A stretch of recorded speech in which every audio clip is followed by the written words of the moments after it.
Friends, Radhe Radhe everyone. कैसे हो आप सभी दोस्तों? उम्मीद करती हूँ आप सब बहुत अच्छे होंगे।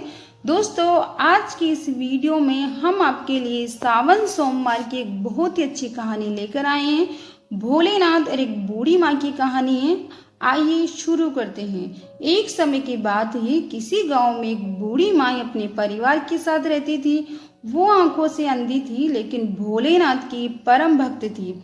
सुबह शाम भोलेनाथ को जल चढ़ाती, पूरे सावन के महीने के व्रत रखती थी। एक बार माता पार्वती ने भोलेनाथ से बोली कि ये बूढ़ी माई दिन रात आपकी सेवा करती रहती है, आपका व्रत उपवास रखती है, इसकी दरिद्रता आपको दूर करनी चाहिए। भोलेनाथ बोले, पार्वती जी, सभी को अपने कर्मों का ही फल भुगतना पड़ता है। अच्छे कर्मों के फल स्वरूप मनुष्य को सुख समृद्धि मिलती है और बुरे कर्मों के परिणाम स्वरूप दरिद्रता को प्राप्त होता है। तो स्वामी, ये बेचारी आंखों से देख नहीं पाती, दरिद्रता इसके घर में चारों ओर फैली है। इसका पुत्र निसंतान है, तो इसको इसकी पूजा का और उपवास का फल तो देना ही होगा। पार्वती जी की हट के आगे भोलेनाथ मजबूर हो जाते हैं। अब तो इस बूढ़ी माई पर कृपा करनी ही होगी। भोलेनाथ बूढ़ी माई के सामने प्रकट हुए और बोले, बूढ़ी माई, आज तक तुमने मुझसे कुछ नहीं मांगा। मैं तेरी पूजा अर्चना से प्रसन्न हुआ हूँ, मांगो, क्या मांगती हो?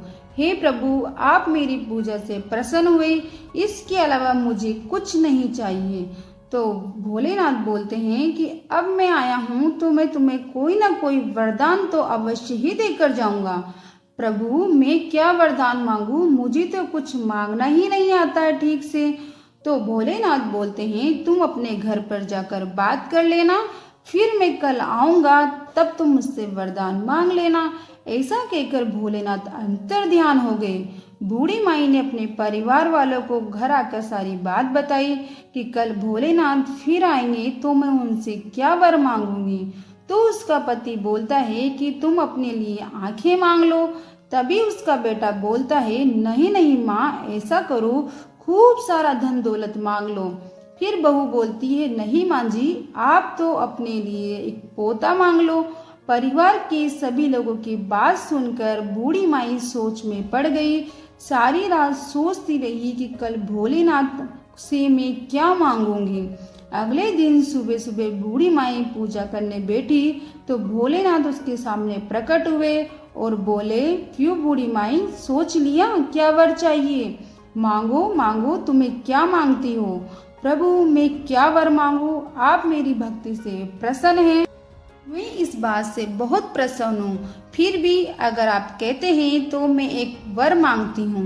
प्रभु, मुझे वरदान दे कि मैं अपने पोते को सोने के बर्तन में दूध पीता हुआ देखूं। तो भोलेनाथ बोलते हैं, अरे वाह बूढ़ी माँ, तूने तो मुझे ठग ही लिया। कुछ न मांगते हुए भी सब कुछ मांग लिया। अपने लिए आंखें मांग ली, बेटे के लिए धन दौलत मांग ली और बहू के लिए तुमने पोता मांग लिया। जाओ, मैं तुम्हें तुम्हारा वनवांछित फल देता हूँ। भोलेनाथ तथास्तु कहकर अंतर ध्यान हो गए और बूढ़ी माई को उसकी दृष्टि वापस मिल गई। बूढ़ी माई के बहू के कुछ समय पश्चात बेटा हो गया और उसके बेटे का काम धंधा भी चल पड़ा। बूढ़ी माई के परिवार पर भोलेनाथ की कृपा हुई। तो दोस्तों, जो कहानी को कहने वाले पर और सुनने वाले पर भी भोलेनाथ की कृपा अवश्य होनी चाहिए। तो भक्तजनों, आपको ये हमारी कहानी कैसी लगी, कमेंट बॉक्स में लिखकर जरूर बताइएगा। और आप हमारे चैनल पर नए हो तो चैनल को सब्सक्राइब जरूर से करें और वीडियो आपको पसंद आई हो तो लाइक करें, शेयर करें। Thank you.